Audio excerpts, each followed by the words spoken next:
Berikut ini adalah video BPMN tentang subproses. Apa itu subproses? Baiklah kita lihat gambar berikut. Subproses sendiri adalah merupakan aktivitas yang ada di dalam bagian besar sebuah proses. Subproses dibagi menjadi 4. Embedded, reuse, multiple, dan transaksional. Berikut ini adalah kita melihat contoh dari gambaran subproses. Cara penulisan subproses bisa dilakukan dengan cara penulisan expanded. Berarti digambarkan pada proses yang besar dengan gambar yang bentuknya seperti ini. Ya, di kotak, kemudian ada gambar kecilnya. Ya, jadi di penulisannya merupakan penulisan expanded. Tapi bisa juga dilakukan penulisannya di luar. Ya, contohnya di sini, check application information.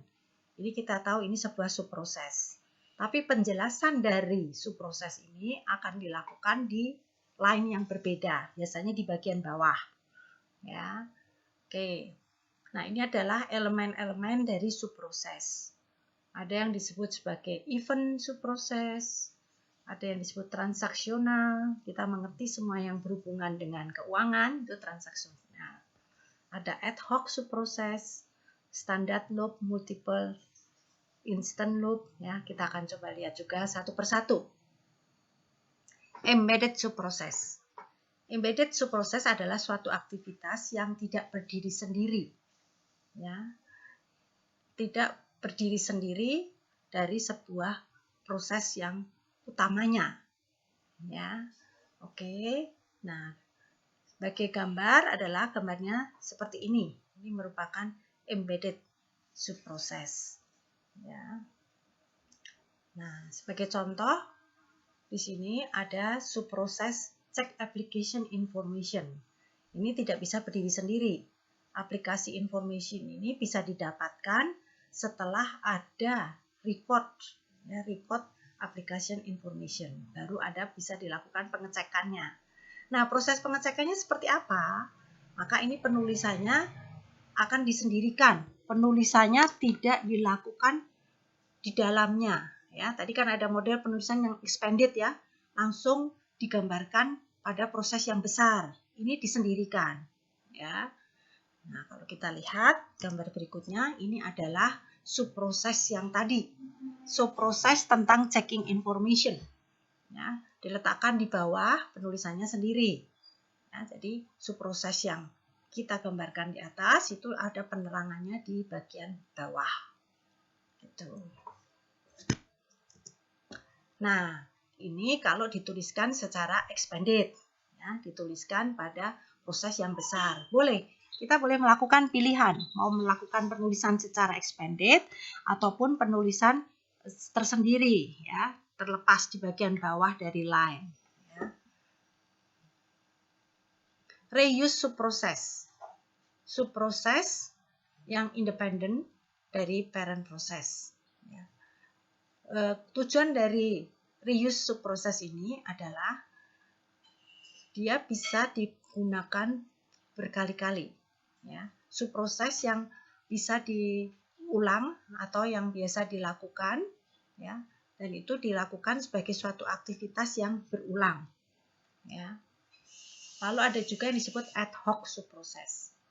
Ad hoc itu untuk menjelaskan suatu subproses yang tidak terstruktur, yang tersebar, gitu ya, yang terdiri dari beberapa seri aktivitas, ya, yang tidak bisa didefinisikan. Ya. Nah, kita akan coba lihat contoh gambar berikut. Misalnya di sini ada gambar invite guest, lalu clean house, lalu have fun. Nah, clean house ini di dalamnya diberi tanda ad hoc.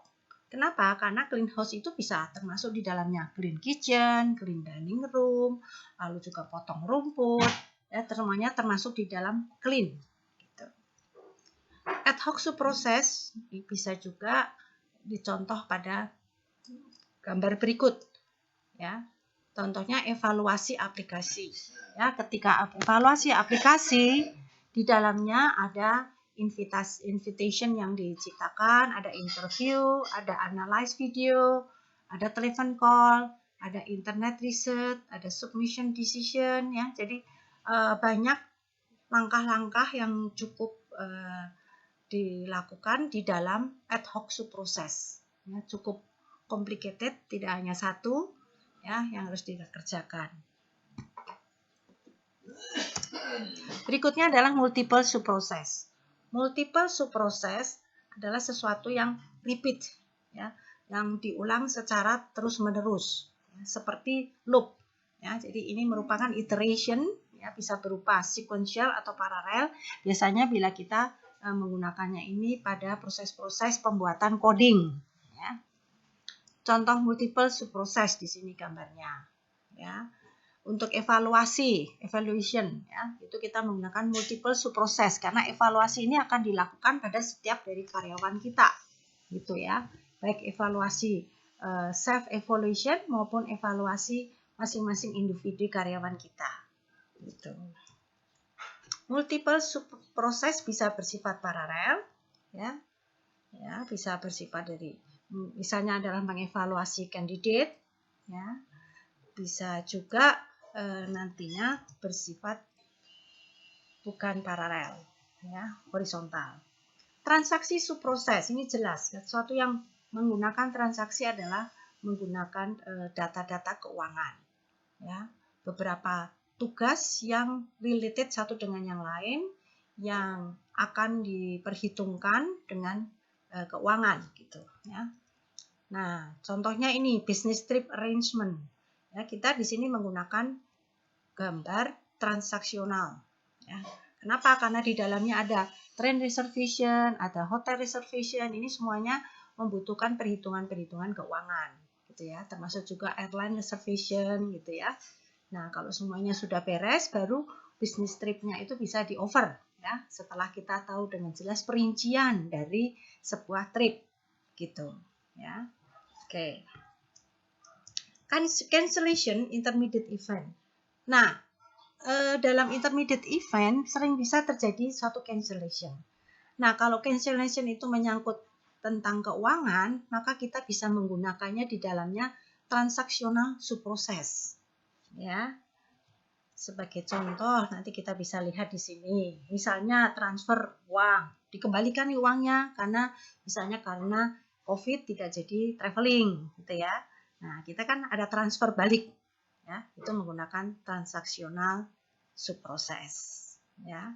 Dimana ketika ada transfer kembali, maka eksternal sistem akan diberitahu, gitu, ya.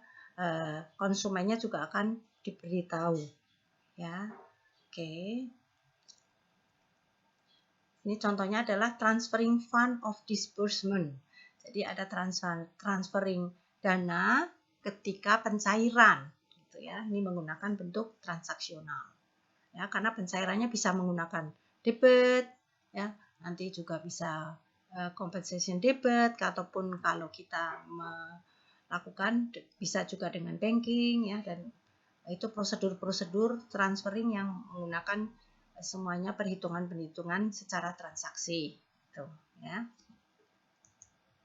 Oke, tugas berikutnya adalah kita akan melanjutkan task yang kemarin, ya, dengan task yang diubah menjadi subproses, ya. Bisa subproses ad hoc, embedded, atau reuse.